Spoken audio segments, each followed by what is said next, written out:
The Hospital of Lost Souls. It was a foggy evening when Claire stepped off the bus, her eyes squinting through the thick mist.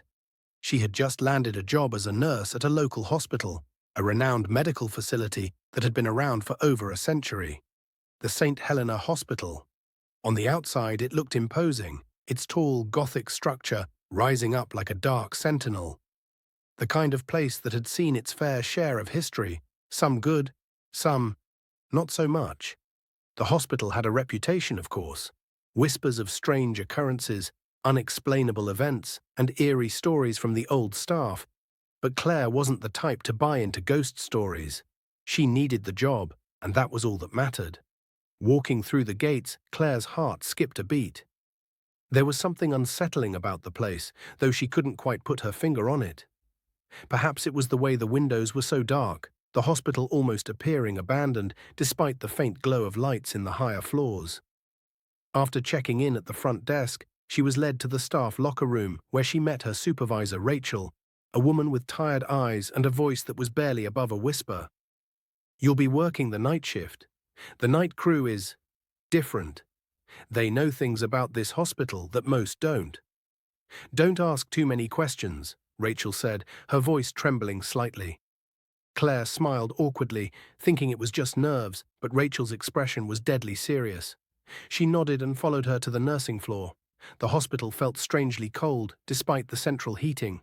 The walls, faded and peeling, whispered of better days. The fluorescent lights buzzed overhead, flickering now and then, casting long, distorted shadows across the sterile white hallways. Claire was assigned to a ward on the third floor, a place where long-term patients were kept. She quickly found that the staff was oddly distant. They spoke little, always moving with a sense of urgency, never lingering to chat. As Claire settled in, she realized that many of the patients in the ward seemed off. They would stare at the walls for hours, muttering to themselves, their eyes wide and hollow. Some would laugh at nothing, while others would sob uncontrollably for reasons no one could explain. The patients who once spoke to her would suddenly fall silent, retreating into their own world, as if something was pulling them away from reality. One night, after a long shift, Claire went to the break room for a coffee. She overheard a conversation between two nurses, Anne and Lydia. "It's happening again," Anne whispered. "The voices are back." Lydia nodded gravely, wiping a bead of sweat from her forehead. "We'll never be able to stop it. It's always the same. They come, and then they're gone." Curiosity piqued, Claire approached them. "What are you talking about?" she asked, her voice low. Anne and Lydia exchanged a look.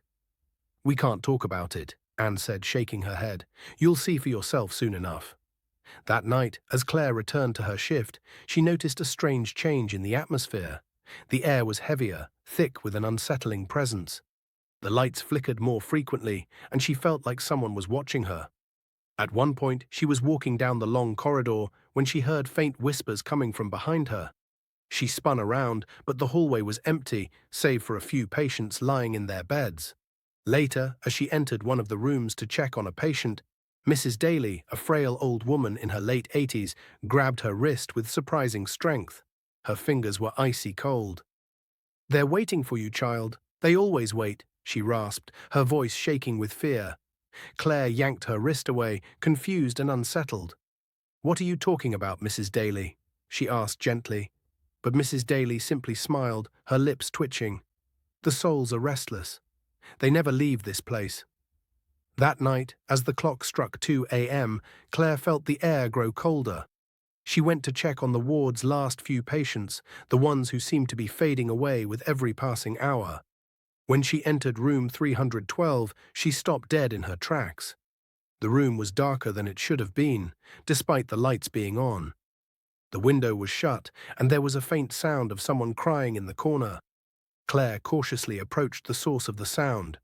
To her horror, she saw that the patient, Mr. Jenkins, a middle-aged man who had been in a coma for years, was sitting up in bed, his eyes wide open. His face was pale, but it wasn't just the lack of color. It was as though his skin had been drained of all life, leaving him a mere shell. "Mr. Jenkins," Claire whispered, her voice trembling. Suddenly, his lips moved. "They are here," he said hoarsely, his voice echoing unnaturally. They want me to join them." Before Claire could react, the room seemed to warp. The shadows in the corners of the room grew longer, twisting and stretching as if they were alive. The temperature dropped even further, and Claire could see her breath in front of her. She reached for the light switch, but the bulb exploded with a deafening crack, plunging the room into total darkness. Then she heard the whispers again. This time they weren't just in the air. They were in her head, inside her skull, clawing at her thoughts. "Join us, Claire." Terrified, Claire backed out of the room, her heart pounding in her chest. She stumbled down the hallway, desperately trying to find someone, anyone. But the hospital was empty. The lights flickered, and the whispers followed her. She ran to the break room, but it too was deserted. And then she saw it. The door to the basement, which had always been locked. It was now slightly ajar.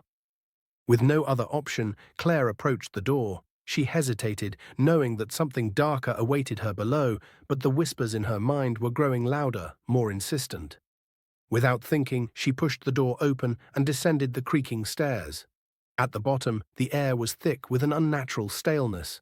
The walls seemed to pulse, as if the building itself was alive, breathing. The whispers turned to low moans, and Claire could swear she saw movement in the shadows. Figures, ghostly and translucent, were standing in the corners of the basement. Faces that twisted in agony and sorrow, eyes hollow with despair.